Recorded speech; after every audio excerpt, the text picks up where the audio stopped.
대전이 네. 막 벌어지는 거 아니냐라고 걱정을 했는데 무슨 소리라고 하면서 지금 빨리빨리 진화에 들어가고 있습니다. 일단 호주 대사로 임명된 이종섭 전 국방부 장관이죠.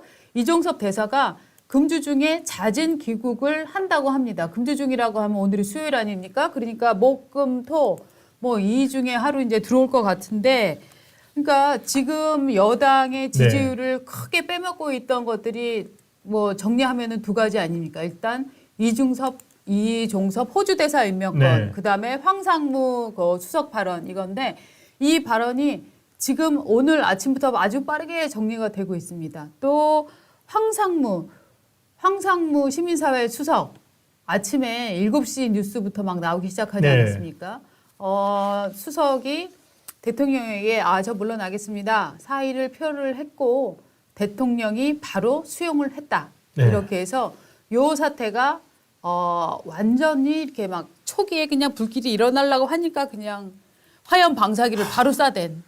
방사기가 아니죠. 소화기를 바로 쏴댄.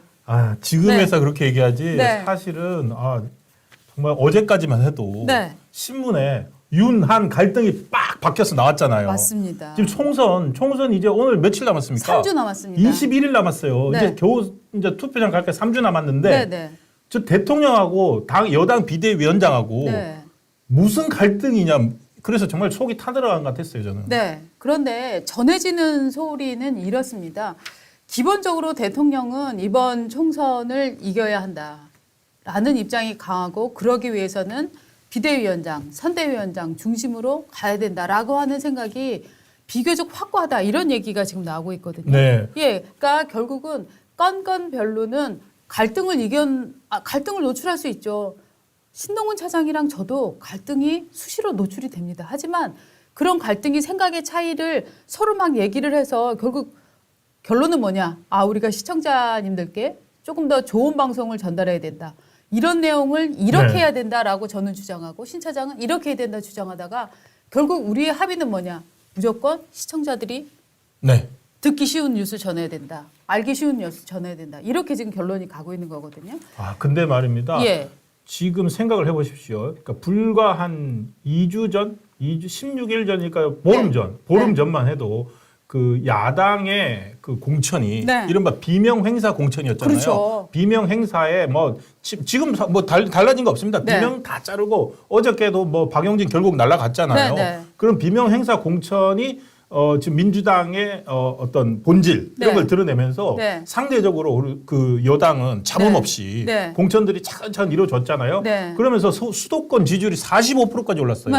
45%까지 올랐는데 3월 4일 날 이종섭 전 장관을 호주 대사로 발령을 냅니다.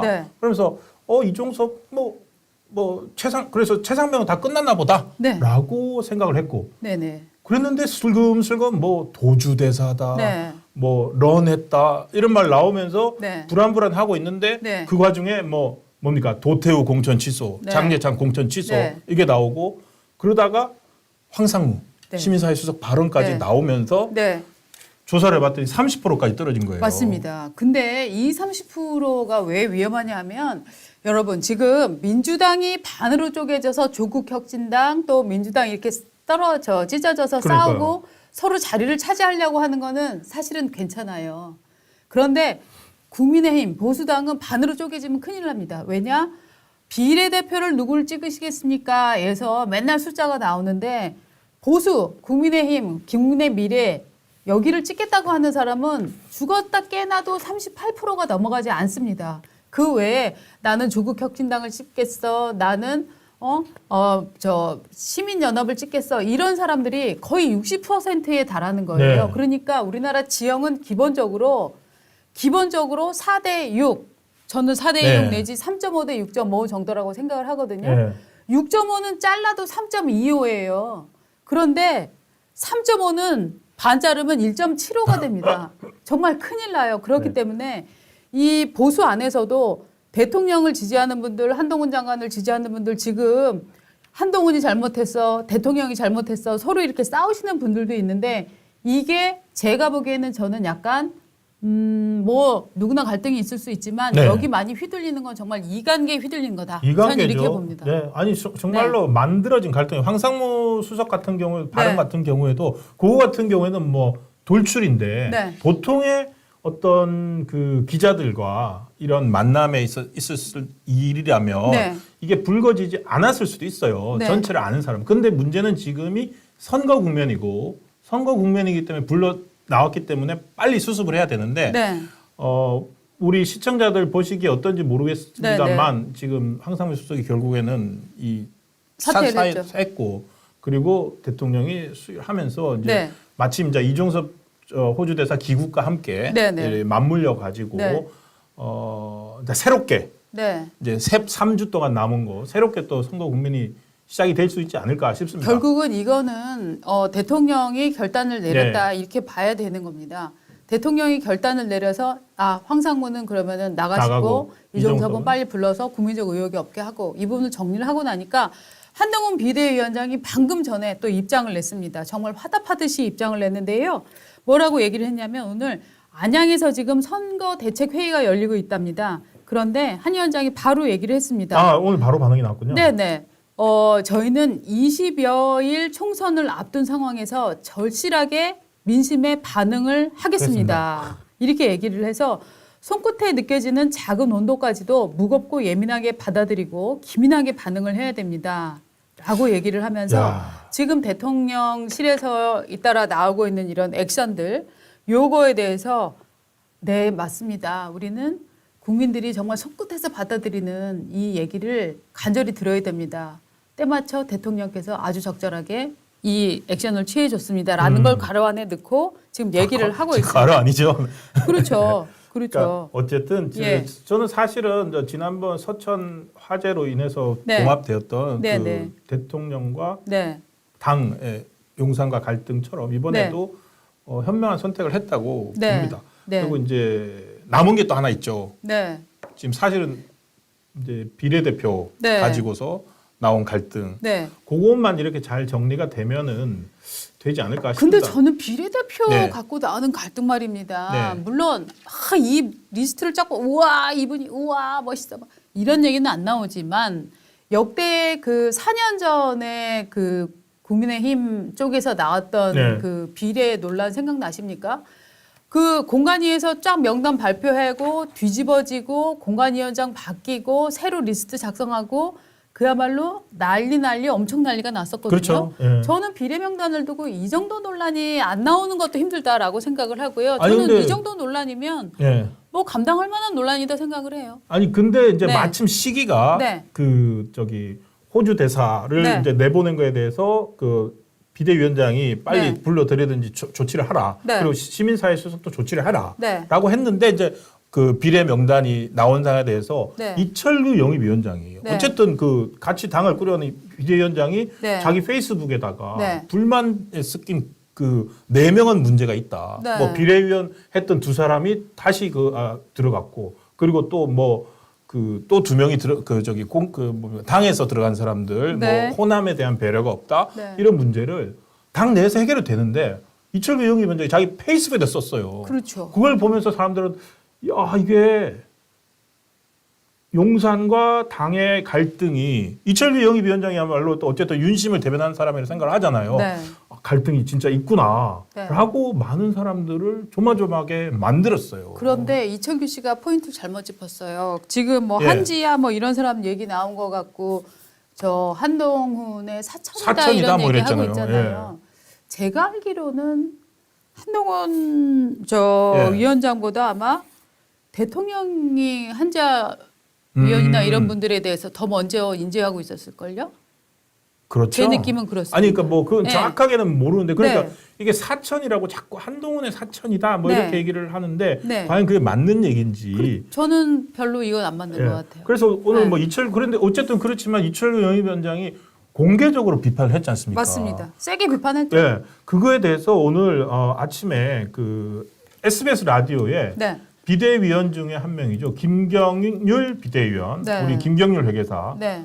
저 아직도 비대위원이란 말이 입에 잘 안 모여. 김경률 회계사가 SBS 오늘 아침 김태현의 정치쇼 나와가지고 네. 이렇게 말을 했습니다. 네. 이철규 위원의 말을 번역하자면, 네. 그러니까 뭐 공천을 비판했는데 네. 내가 심으려는 사람이 왜 비례 명부에 없는가로 요약할 수 있다. 라고 이건 저의 김경률의 주관적 해석입니다. 네. 라고 반응을 한 거죠. 어쨌든 한동훈이 그 비대위원장이 그거에 대해서 반박을 하지 않고 네. 김경률 회계사가 나와서 윤한 갈등이 있는 거 아니다. 네. 다만 이철규 의원이 네. 비례 명단을 보고 네. 좀 갈등이 있는 것 같아 보인다. 네. 라고 얘기를 했습니다. 그리고 이렇게 얘기하는 사람들이 김경률 회계사 말고도 좀 있었습니다. 네. 그러니까 이것도 그래서 저는 어차피 이게 그 22일까지는 후보 등록 마감이 22일이니까 이번 오늘 20일, 21일, 금요일까지 네. 충분히 조절할 수 있는 거 아닌가요? 해서 뭐 더 넣을 사람 넣고 또 좀 안타깝겠지만 들어갔다가 뭐 순위가 바뀌거나 이런 사람들이 있으면서 조정하는 것은 뭐 지금 저 명단을 가지고 정해진 건 아니잖아요. 뭐 그렇게 그렇죠. 하면서 또 비례위원 둘러싼 갈등도 또 정리가 되지 않을까 아니 싶습니다. 저는 솔직히 말해서 이걸 네. 큰 갈등이라고 생각 안 한다니까요.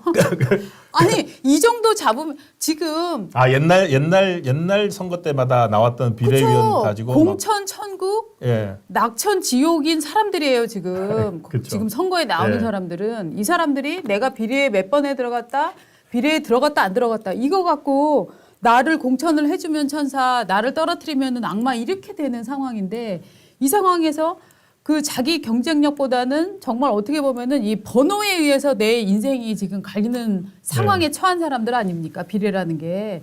자기 순번이 몇 번이냐 이거 갖고 촉각 곤두세운 사람들인데 이거가 발표가 20여 명 거의 30여 명이 발표가 네. 되는데 이거 갖고 이 정도 잡음이 나온다. 저는 반대로 잡음이 굉장히 작다고 생각을 한다니까요. 맞습니다. 정확한 포인트. 네. 지금 민주당 보십시오. 민주당은 당이 짜게져 버렸잖아요. 비명 그럼요. 행사하면서 그럼요. 뭐 원칙과 상식 뛰쳐나가 버리고 예. 뭐 그 선거관리위원장 정필모 의원 네. 선관위원장이 나가 버리고 네, 사퇴해 버리고 지금 그렇지 않습니까? 네. 그거에 비하면은 적네요. 네. 대신에 지금 정말로 이상한 게 그 비명 행사 해가지고 네. 민주당 지지율 확 떨어지고 네.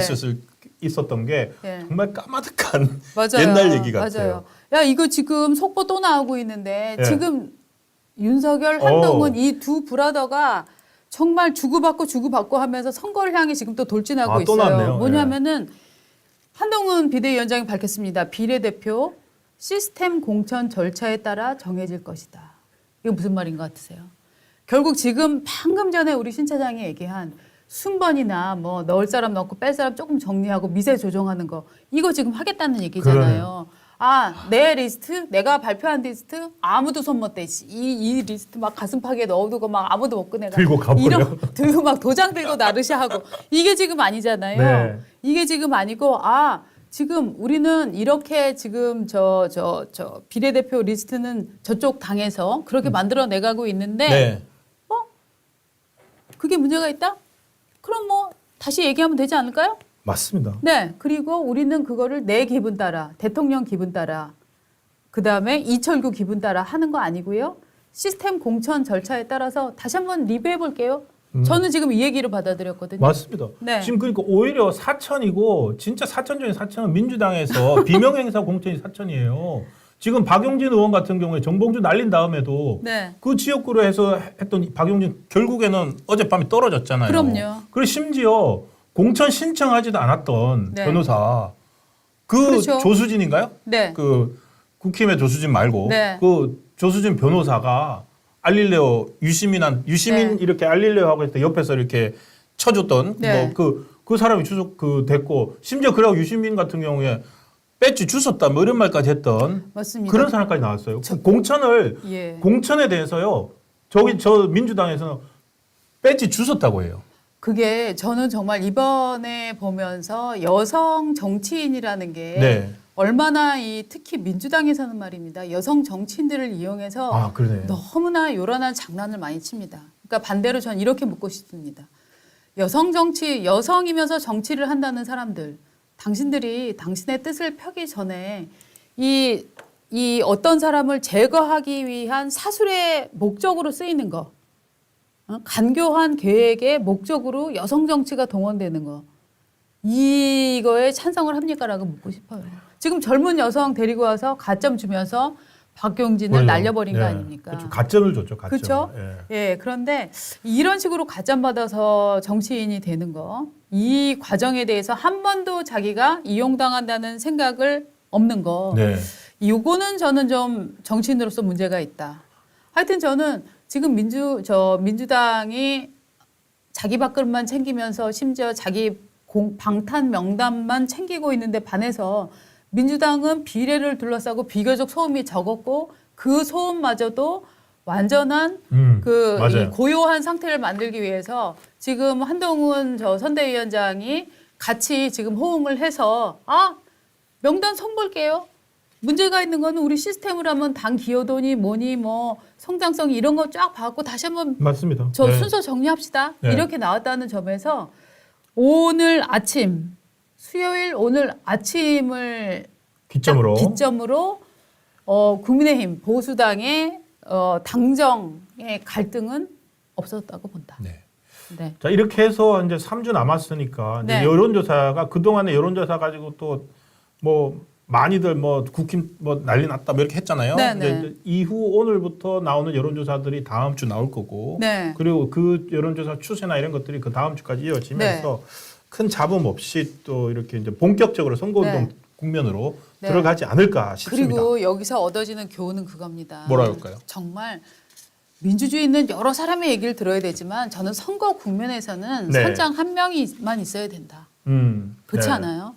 결국은 한동훈이라는 선장이 나는 저 사람 코는 예쁘고 귀는 미워. 아니야 나는 저 사람 입은 예쁜데 손이 싫어. 뭐 이럴 수는 있지만 그 사람한테 힘을 모아주는 거는 전체적으로는 지금 대한민국에서 보수는 마이너리티이기 때문에 집권을 했다 안 했다랑 상관이 없습니다. 전체 지형에서 보수가 마이너리티이기 때문에 저는 이 마이너리티 선거를 지휘하는 사람에 대해서는 그게 만약에 뭐 윤석열이었다. 그러면 윤석열을 밀어야 되는 거고. 그게 한동훈이다. 그럼 한동훈을 밀어야 되는 거고. 이런 부분들이 좀 있는 것 같아요.